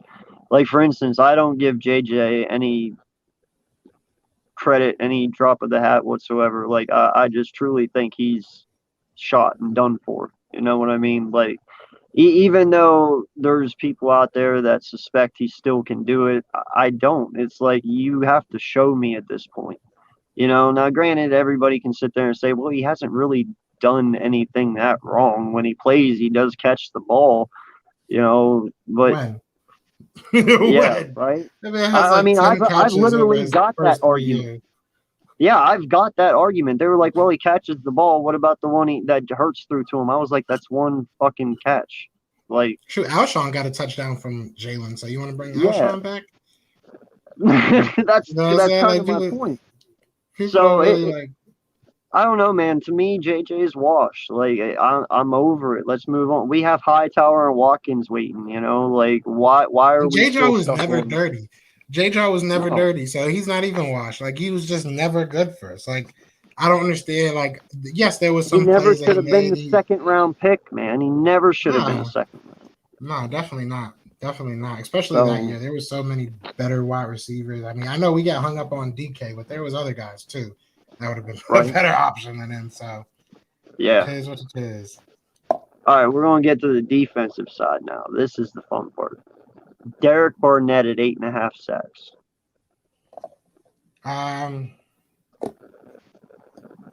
I'll say under because he can't stay healthy. So You I'll think say this is under. his last year? It might be if he makes it to the season. Yeah, I definitely think it might be his last year. Them not extending him, I think, says a lot. So, but yeah, I think if he stays healthy, maybe he gets close to it. But I don't think he'll stay healthy. So I'll say under, maybe like 5 to be honest. Okay. Yeah, I don't think that either. I don't think he gets 8.5. I think that's a reach. Big play Slay at 2 interceptions. Over or under? I think he's gonna get 2. But so I'll say Two number? over. I'll say over just Okay. because I do think he'll get 2. So maybe he'll get one more. Okay. That works. Is our CB2 already on our roster or is he off of it? For this year or like future? No, for this year. I'm Is gonna he probably already say on he's our on team? the team. Yeah, I'm probably gonna He's say already on it? he's on our team. It's probably gonna be either Michael Jaquette or Zach McPherson. That's what I'm starting to feel like. Do you think we bring Cravon back? No, No. I thought if you no, no. No. I mean, I think if you're gonna bring Cravon back, you wouldn't have brought like a Josiah Scott back because they're basically the same exact damn thing, small and Yeah. maybe can play the Oh, slot. So I think Cravon's time has come and gone. Captain Cravon's the man now. Now, you are sold with Maddox in the slot, right? Yeah, I think he can be a very good slot cornerback. Okay. Definitely. How many Eagles make the essential Pro Bowl roster this year?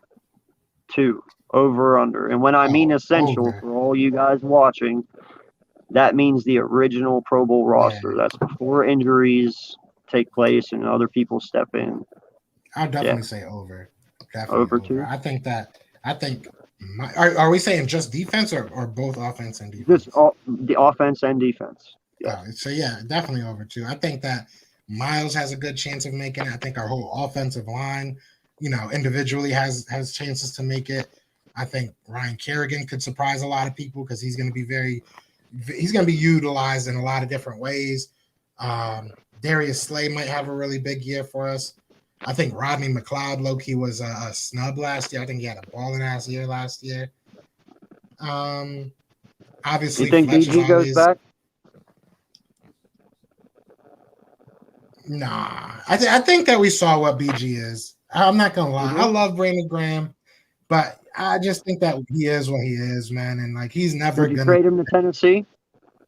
Yeah, for the right price.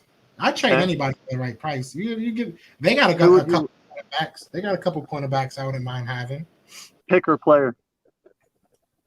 Whatever is more valued. If you want to give us a third for him, I think that's as high of a draft pick you could probably get for Barnett. I mean, for I can't speak. Brandon Graham.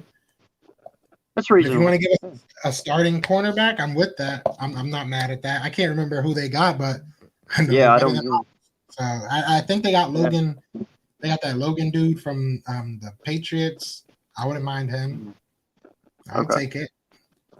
All right. Shoot, trade him to the Patriots. I would take J.C. Jackson, even though he's small. I would take him. At least 4. Would it be a wild hunch here to even suggest Jalen Hurts being a Pro Bowler this year? He might. Who knows? He got to ball out. I'm on the fence, man.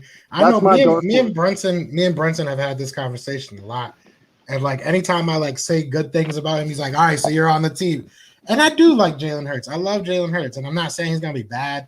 And I'm not saying that, he's gonna suck. I don't know why you're gonna. I'm just saying I don't know what the heck he's gonna be. Like he was a very, very up and down player last year. So once I see some of his games, I'll make my decision then. Right now, I can't. I can't go that far with him. I can't.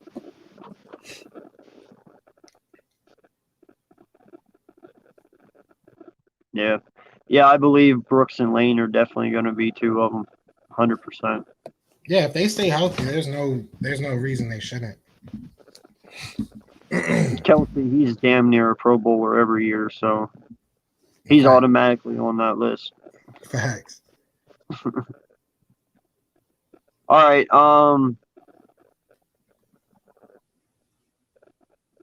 Well, I already asked you this kind of, but I'll see if you say anyone at all. Is there any one person from last year's team that will come back and play for this team throughout the year? Whether we have too many injuries and we need to bring someone back, or, Or like a free agent? Yeah. But somebody that was a part of this team last year to come in and fill a spot from an injury this year.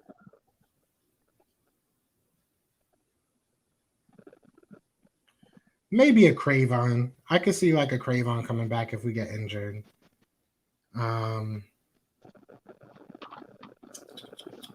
Sean Bradley? Sean Bradley's still on the team. Is he? Yeah. Oh.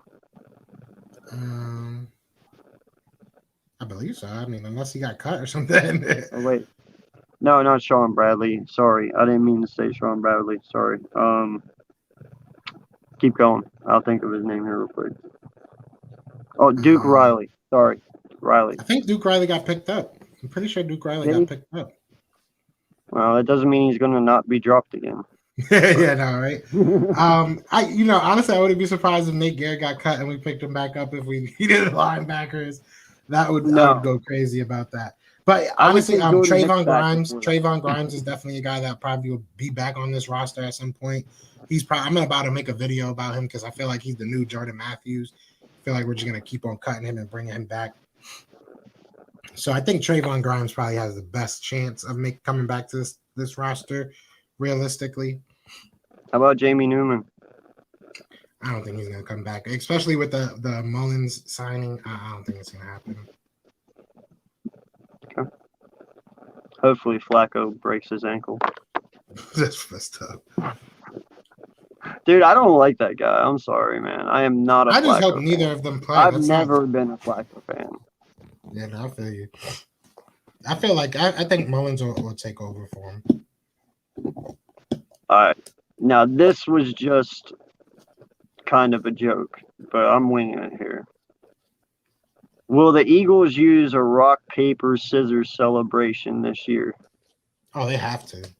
They have to. You think so? They have to. They do it in MLB The Show. I don't know if you play MLB The Show, but like every time I hit a home run, I do the rock, paper, scissors, shoot.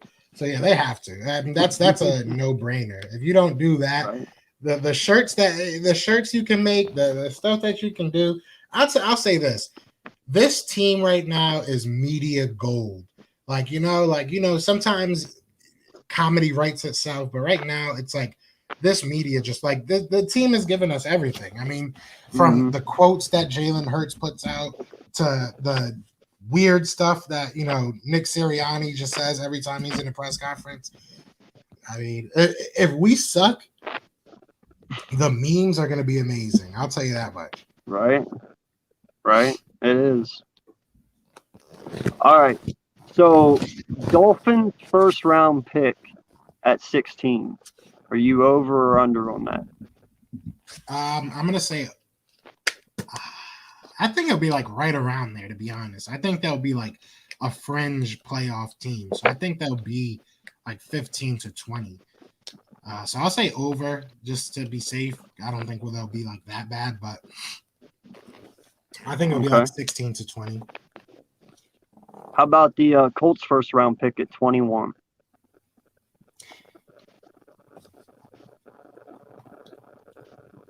I think it might turn into a second rounder. I don't think that Carson Wentz is going to play the full season, but if he does, I'll say that it'll probably be under. Maybe not too much, but again, I think it'll be anywhere from like 15 to like 2022 range. So I'll say under. Yeah, no lie. I hope all of them are under, man.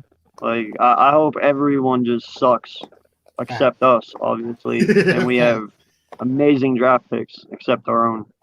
Yeah, I would be cool with that. I would definitely be cool with that.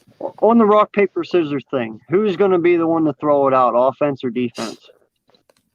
Probably defense. Defense always has these weird ass celebrations. Like they were doing like the electric slide the year we won the Super Bowl. They had Yeah. some really cool ones. I mean, the offense had some cool ones too, but I don't think Jalen Hurts is one of those dudes that's going to be sitting out there doing celebrations. He's just like, I feel like he's going to go out there, he's going to be hype, and then he's going to go to the sideline and watch film and see what he could do for the next series. So I don't think our offense is going to be crazy like that. But I definitely see our defense with that energy. So. Oh yeah, like, and that's the crazy thing about Jalen, man, is how calm and poised he is. Like, if I see him on the field actually having fun, like other than his victory dance when he scores a touchdown, I'll be completely amazed. Yeah. Like he's just so mature and professional out there. You know, if I see him having fun, I'm gonna know it changed. Because Nice. like, so Eagles draft pick 9th, over or under? I'm gonna say over. I don't think we're gonna be that bad. Hopefully, we're not that bad. I hope not either, honestly. I mean, I'll take anything over 4 wins. Don't get me wrong, but yeah, as long as we don't look as bad as we did last year, I'm cool with it. yeah, it's like I told Joey the other night, man. Improvement. That's all I want to see each and every week. You know, if Jalen comes out here and he throws 2,700 yards and he only has 20 touchdowns but only 2 interceptions, that's a win in my eyes.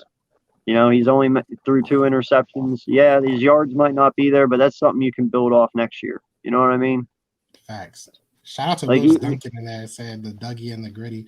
He did do the gritty. He killed the gritty. I ain't gonna cap. But he's not. I don't think he's one of those dudes that'll be in the end zone like doing full on celebrate. I mean, he might. I wouldn't be mad if he does, but I just don't see. I feel like he's just gonna be one of those dudes does his little, and then he gets off the field. Like, exactly. He can let his wide receivers just have fun. But I could be wrong. I don't care either way. Realistically, I'd love it either way. No, and that's what I was trying to say there, Wilts, is he only dances when he scores. You know, usually he just lets everyone else do the thing. I hope he frees up this year and gets out there and starts doing shit with people. You know how Wentz did during 17 when they did the home run celebration, and they did the bowling one and all that. You know, Wentz was part of it. Hopefully he's out there doing that shit too. Hopefully he creates half of them. Yeah, facts. You know? I'm with you though. I do love the way he says things. You know, like rent is due and about eating and all that. Like his mentality is just fresh, and it's something we need in the city. Honestly, we really do. Big facts. So, Greg Ward at 500 receiving yards, over or under? I'm gonna say under.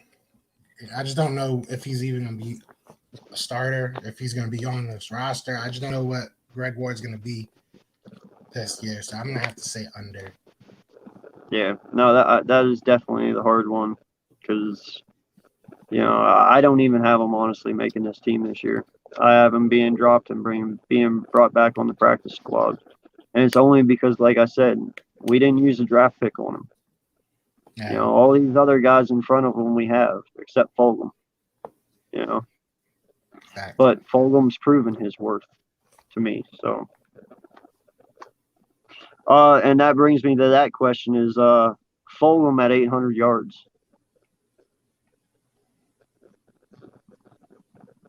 I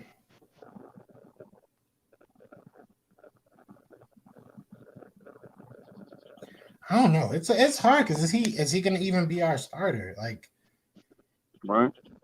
I mean, I don't know how like a lot of these websites come up with their numbers because it's like we don't even know who our starters are. But if he's our starter, I'd assume he'll go like probably just around there. So I'll say over again, but I don't think he'll crack 1,000 this year. We'll see. Last year he was on pace too, but I'm really assuming that this team is going to be a really well spread out attack. Like it's going to be a bunch of different people getting the ball. So I don't know. I don't think he'll go crazy. I think he'll get around like 900 maybe if he's the starter. And then my last question for the over and under part is our defense at 50 or at 40 sacks. I think over, definitely over. Yeah, I do Definitely. too. Because I'd say we're a little better than what we were last year, right? Yeah, last year we had like 50 something, didn't we? Yeah, we had like 52, I think. Yeah, so I definitely think we'll have over 50 sacks again. So, yeah, man, I mean, that's what really sucks. I kind of had to do the over under today because it's been quiet lately. You know, I mean, there's not really much to honestly talk about that much. Yeah, news is We haven't been dry. doing anything. Yeah, I know, and that's the shitty part about starting my podcast when I did, because it's like, of course, I do it at the driest time there is, you know. When I But started at I the started end, around this time last year. I just did like a bunch of what ifs and like a bunch of maybes, and hey, you gotta just have fun with it.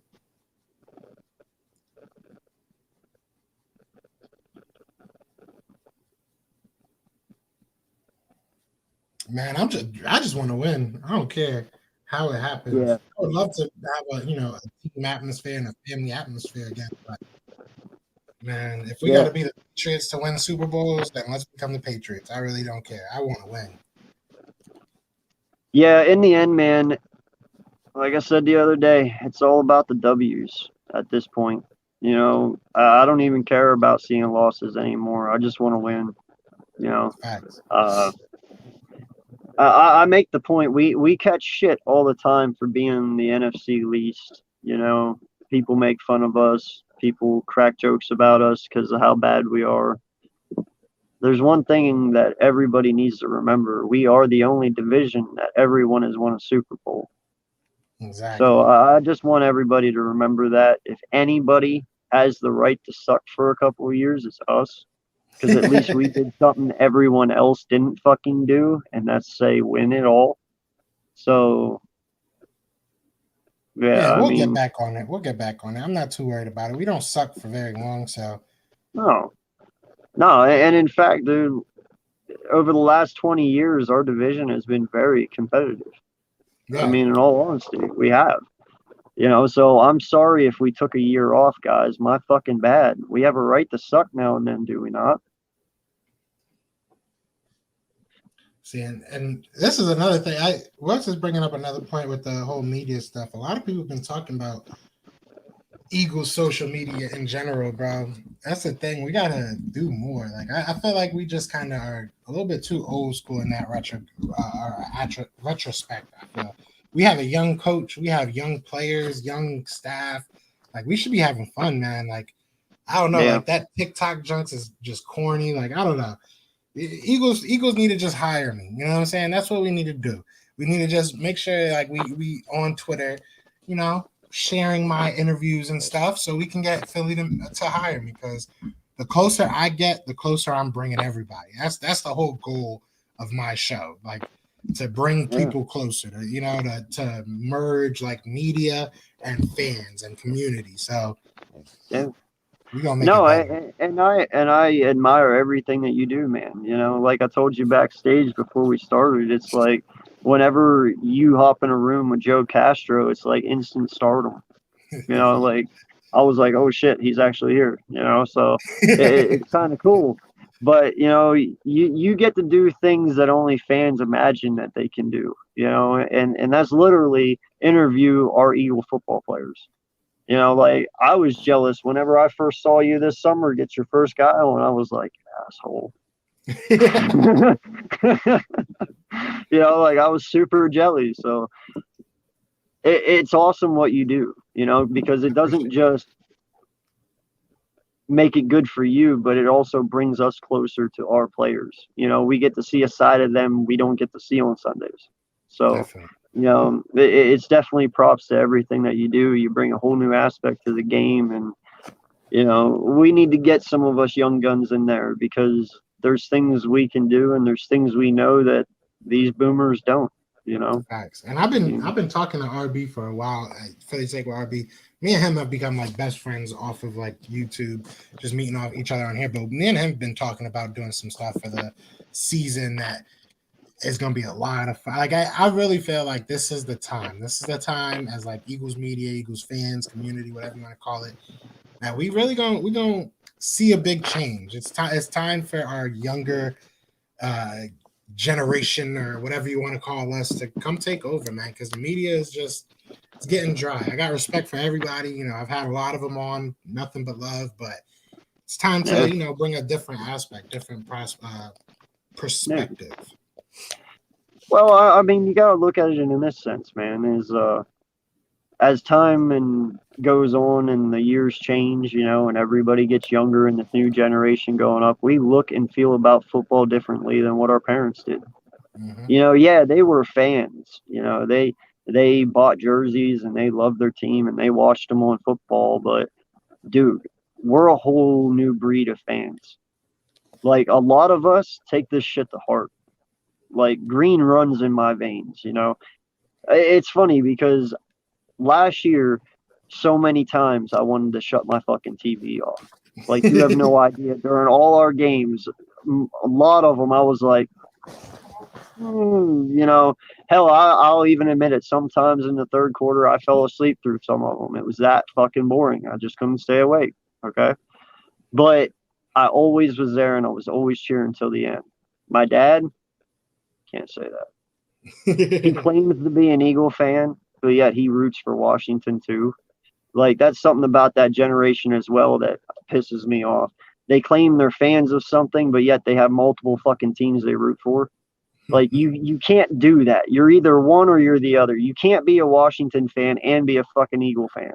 Like it does not work. You can't do that. You know what I'm saying?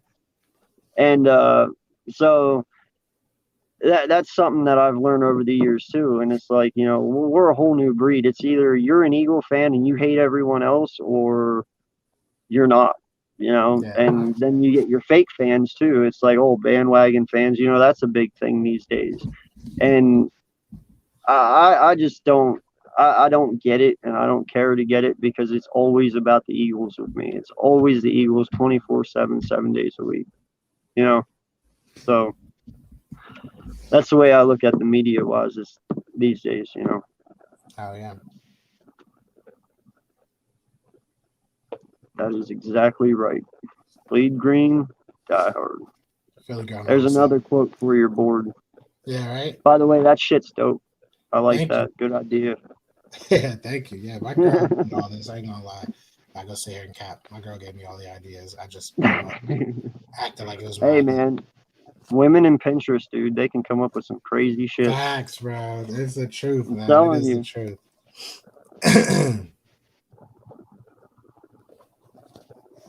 I don't know, man, but yeah, Richard Rodgers is going to be a solid TD or tight end too. No lie. He's always been. He's consistent, and he's actually kind of young. He's only like 27, 28. Yeah. And fun fact, you know he holds the record for the most Hail Marys caught, correct? Yeah. 3 from Aaron Rodgers. Yeah. And now we got him. So that might come in handy. He's a very good Hail Mary catcher. Remember that. When we need him, that will come in handy. Hopefully we never need it though. Exactly. Facts. So no, real quick, dude, give me a rundown. How do you feel about this coaching staff, man? Like, what is your honest thoughts?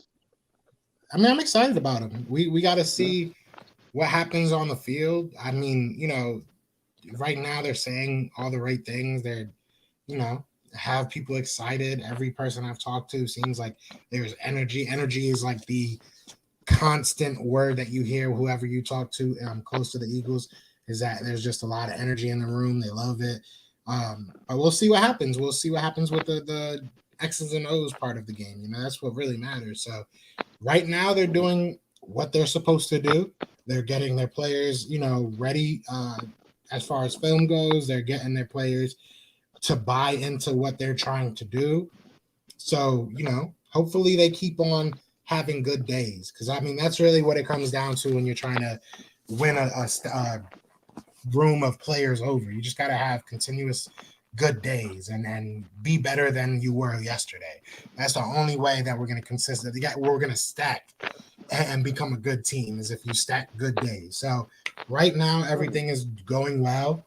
We'll see what happens when the pressure's really on and we're out there hitting and everything and they have to draw up game plans. We'll see what happens then. But it seems like they're on the right path at least. Yeah. Well, and that's my question, and I even brought that up to Philly Foothills the other day. I was like, I just want to know, can they keep this constant energy for the next 4 months? Like, is the energy going to stay? Are they going to feel the same way? Are they going to stay healthy? All this shit matters, Yeah, I mean, but the to energy me, is it's what like truly matters. to me, it doesn't matter. Like, I mean, I don't want to say it doesn't matter. To me, the energy isn't what I'm nervous about. I'm nervous about what you are as a coach. If you go out there and you can't coach, like Steve Nash had people excited. Steve Nash was fun to watch. Steve Nash was a cool guy that said funny things at press conferences, but he couldn't coach to save his life. So if that's what happens with Gannon, and I don't think it will, but if that's what happens with Gannon and Sirianni and they just have a bunch of pretty words and have energy, energy doesn't win games. So it's got to be a good, balance. We have to have good coaching, and you have to have people wanting to come to work because at the end of the day, it is a job. So you want to be a boss that makes your employees want to come to work and want to give you their best when they're at work. So that's a big part of it. But man, I have to see him go out there and be a coach. I'll get back to yours, Woltz, in 1 minute. Yeah, no, definitely. Energy is important, but it's not the end all be all. Energy doesn't win you games. He has to go out there and be a coach. So that's what we have to see. That's the most important thing right now is what his X's and O's are going to look like. And for all of them, because none of them have had to do it. So we'll see. Yo, what's good, Birdman? Thank you for stopping in and checking us out, dude. Appreciate it. Much love, dude. Thank you. So, yeah, let's get back to this one. I'm a tough ass when it comes to shit like this. And I hate it because you know what? If they weren't willing to come here when we got a new coach, I don't want them next year or the year after. I don't care how good they are. Because in my eyes, if you can come here and you can turn a bad team into a good team, then I want you. But if you aren't willing to come to this team and build it from the ground up, you want to wait until it's already built and then come in and take over, LeBron. Sorry, never mind. Then honestly, dude, I don't want you on this team. You know what I'm saying? Like, does that make sense? Yeah, I mean, at the end of the day, you have to become a destination. That's what won us the Super Bowl. Like that's that's what won us the Super Bowl is that people like Alshon, people like Patrick Robinson, Chris Long, the list goes on. People wanted to come somewhere, even though Chris Long kind of admitted he thought we were going to suck. He didn't really think that we were going to, win the Super Bowl. But either way, people wanted to go somewhere where they thought was going to be a fun place to play or, have fun. So you do have to have a coaching staff that has some type of, I don't even know what the pull, maybe I guess is the word, but you gotta make it inciting to come to a team. You have to give off something. Like at the end of the day, it is what it is. You're not gonna hit on every draft pick. So free agents are important. So you do have to have interest. So I get what he's saying, but I get what you're saying at the same time. Oh, are you serious? I've been frozen this whole time. Yeah, Joe, you couldn't tell me I was frozen. I did tell you. Yeah, but I didn't know I kept being frozen though. Hey, My bad. Because no lie, dude, I'm moving. Everything is perfect on my screen. You're not even hesitating. Like, it's weird. I don't understand why I'm frozen. Hold on, let me see if this works.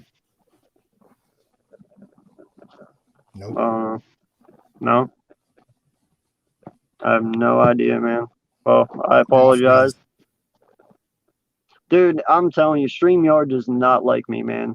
Every time I'm streaming, it either cuts me off completely and drops the screen, or I'm frozen. I don't know. I'm frozen.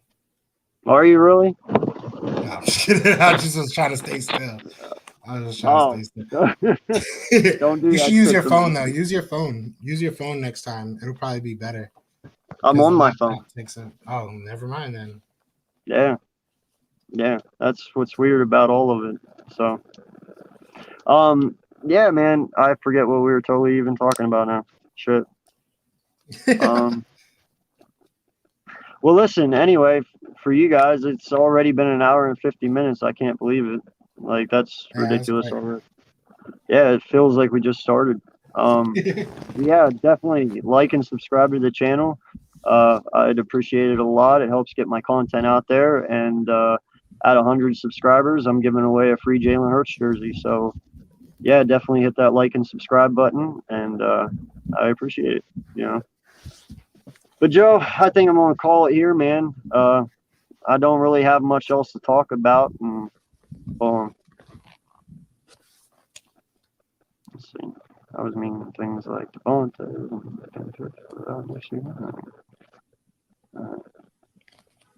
Yeah, no, that's true too. I get that yeah, too. I yeah, definitely get that. We definitely got some guys that. I mean, we did that the last couple years too with Doug Peterson and stuff like that. He was able to get more so coaches, not really players, but he was able to get some coaches that helped us out. I mean, I definitely feel you. I definitely agree with you, Alex. Hey, in fact, before I even end it here, I'll even do that. If anyone in the chat has any questions, real quick, about the Eagles or for us about the Eagles, ask them real quick. We'll see what we can answer here. You know, because I'm kind of out of question. Is there anything you have? Like, Nah, I think 2 hours, man. We went 2 hours. That's pretty solid, bro. I'm happy with that. yeah, no, I'm happy about it too. You know, thank you everyone for coming out for the support, and you know, love each and every one of you. You know, Eagles Nation, we're a tight knit group, and we try to help each other out along the way. And you know, Joe has been a huge supporter of mine from the get. Um, I've been watching him since he started, you know, and watching him grow has been amazing. By the way, dude, I'm not gonna lie, it has been truly amazing. You know, watching you start to where you are now, like it is truly an honor being on a show with you, man. Like I've been wanting to do this for a long time. No lie. Well, you know, I got you. I told you, man. I'm a man of my word. If I say I'm gonna do something, I do it, man. So if you ever need anything, like I said, I got you, bro. I appreciate you too, Wills. Thanks for stopping in, buddy. Appreciate the support. Thank you, That's my dog. dude. Tomorrow, guys, don't forget to check out Birdman on his West Coast Wednesdays on his channel. Dude brings the fire every day. When he live streams, it's fun to watch. So please don't forget to stop over tomorrow and check him out. It's always worth it. You know, he brings some fire content. So definitely go by and check him out. So, all right, man. I think I'm going to call it here. But, you know, like I said, man, I appreciate everything you've done for me. And thank you for coming on. I hope we can do this more often, man. Definitely. At the end of the month here, I have my studio done. I've been working on it all month, so I'll actually be in an actual place and not have this background behind me, which isn't even a background. It's just my garage. So, Yeah, I feel you. Definitely, bro. but it's my sanctuary away from my home, you know, because this is the only place my kids don't come. So it's like my peace and quiet. So as soon as I have my studio done, I'll actually have a place to do all my streams and have a proper background. So hopefully by next weekend that'll be done. Yeah. Just holler at me if you ever need me. I got you, man. All right, man. Well, I appreciate everyone coming through today. And like I said, don't forget to like and subscribe. Get me to 100 subs. Let's get that jersey out to the winner. One more time, Philly. Why don't you let everyone know where they can find you and what you do, and you know we'll get out of here. Philly the podcast right there. You see that beautiful? Look at that. Oh, and let me move on. Let me go. You can follow us on Twitter at Philly TP or at Instagram at Philly TP. No, I'm just kidding. But yeah, definitely come hang out, man. I'm 42, I think, away from 2,000. So if 42 people see this and you're like, oh, I'm not subscribed to him, go over and subscribe and help me out. I'd appreciate it. But I had a lot of fun, man. Like I said, AK Eagles, anytime you need me, bro, I'm down to come on here. And I appreciate all the support that you've shown the channel, man, because it does mean a lot to us, man. Thank you, brother. Thank you. And I will always be there myself, man. Anytime you call, I will be there. Like, no lie, dude. It's only respect from here on. Facts. Been a good friend, man. Yeah, So I you already know, appreciate it. man. Got to. So, well, guys, it's been an hour and 55 minutes. So I think we're going to call it here. But, as always, fly, Eagles, fly, stay green, and, love each and every one of you. Thank you all for coming out today. Thank you for the love and support. God bless. Take it easy. Peace out.